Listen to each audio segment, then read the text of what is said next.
Nació el 30 de octubre de 1873 en la Hacienda El Rosario, municipio de Parras de la Fuente, Coahuila. Su bisabuelo fue diputado al primer Congreso Constituyente de Coahuila y Texas. Miembro de la alta aristocracia norteña, su niñez se desenvolvió en la abundancia y la tranquilidad política. Estudió en el Colegio Jesuita de Coahuila y culminó sus estudios en la Universidad de California en Berkeley. Por un tiempo administró las haciendas y fincas rurales de su padre, en las que aplicó modernos sistemas de cultivo. Suprimió la explotación de los trabajadores, fomentó la educación y fundó, con sus propios recursos, una escuela de comercio. Inició su participación en política desde 1904 y organizó en Coahuila el Partido Demócrata Independiente. Más tarde, colaboró en la fundación del Club Democrático Benito Juárez y editó el periódico El Demócrata.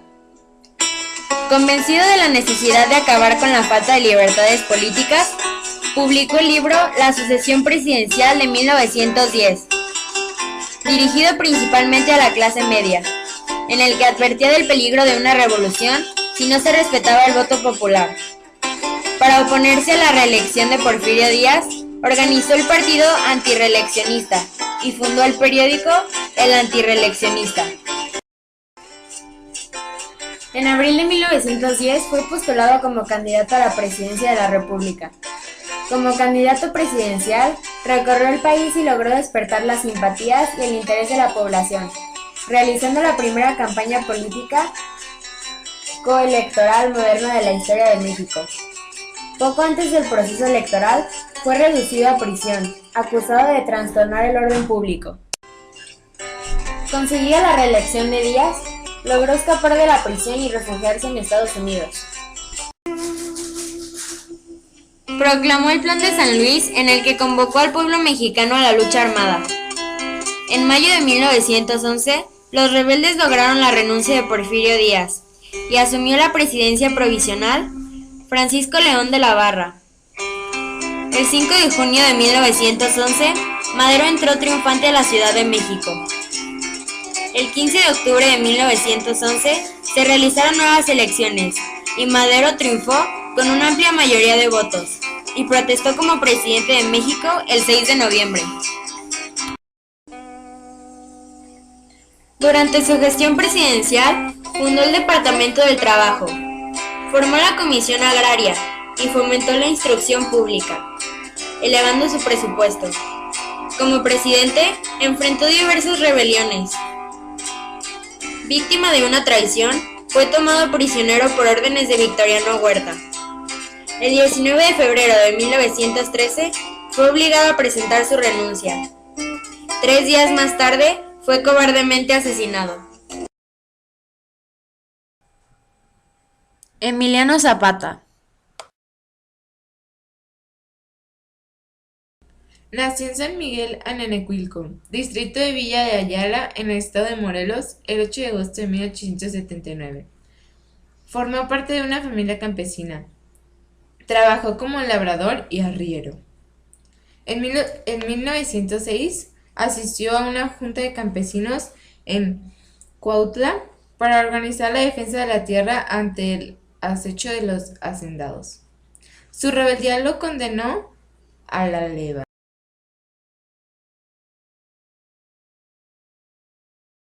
Fue asignado como caballerango de Pablo Escandón, jefe del Estado Mayor de Porfirio Díaz. Igual puesto desempeñó con uno de los yernos del presidente Díaz, demostrando una gran destreza en el manejo de los caballos. En 1909 fue electo presidente de la Junta de Defensa de las Tierras de Anenecuilco, perfilándose como líder de los campesinos. Participó apoyando al candidato opositor a la gobernatura de Morelos en 1909, en contra de los intereses de los hacendados. En mayo de 1910, recuperó por la fuerza de las tierras de Villa de Ayala y las dejó en posesión de los campesinos del lugar. Se levantó en armas en contra de la dictadura porfirista, apoyando el Plan de San Luis. Al renunciar Porfirio Díaz a la presidencia de la República, Zapata se negó a desarmar a sus tropas sin que antes se realizara el reparto de las haciendas. Fue perseguido y considerado bandido y rebelde. Siendo Madero presidente, Zapata lanzó el Plan de Ayala, el 25 de noviembre de 1911. En él se exigía la rendición de la raza indígena y el reparto de los latifundios. Se le desconocía a Madero como presidente y se reconocía a Pascual Orozco como jefe de la revolución. Además, postulaba que la lucha armada era el único medio de obtener justicia. Su ejército llegó a controlar el estado de Morelos y parte de los estados de México, Guerrero, Puebla y Tlaxcala. Murió víctima de una emboscada el 10 de abril de 1919. Se convirtió en símbolo de los campesinos desposeídos y de las luchas agraristas.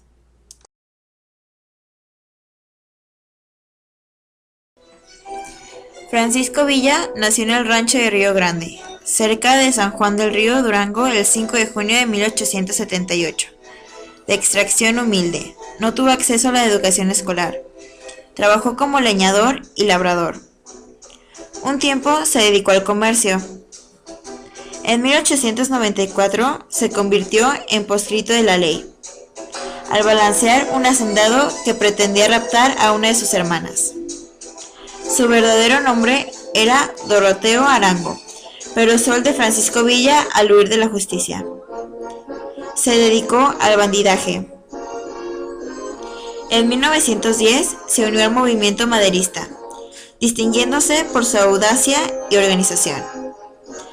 Pronto adquirió fama nacional. Se levantó en armas en contra del gobierno de Victoriano Huerta y fue nombrado por Venustiano Carranza general brigadier. Por breve tiempo fue gobernador provisional de Chihuahua, logrando buenos resultados y la simpatía de la población. Rompió con Carranza e intentó una alianza con los zapatistas. En diciembre de 1914 tuvo lugar el Pacto de Xochimilco, en el que Villa aceptó el Plan de Ayala en lo relativo al problema de la tierra y combinó con Zapata en elevar a la presidencia a un civil identificado con la revolución. La alianza entre Villa y Zapata no prosperó, y durante 1915 fue sucesivamente derrotado por Obregón y los constitucionalistas. El 9 de marzo de 1916, al mando personal de unos 400 hombres, atacó la población estadounidense de Columbus, provocando la llamada expedición punitiva, comandada por John Pershing.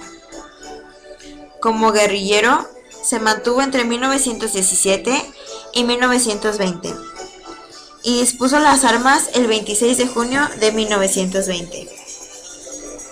Se retiró a la hacienda de Canutillo, Durango, que le había cedido el gobierno en propiedad. Murió emboscado en Parral, Chihuahua, el 20 de junio de 1923.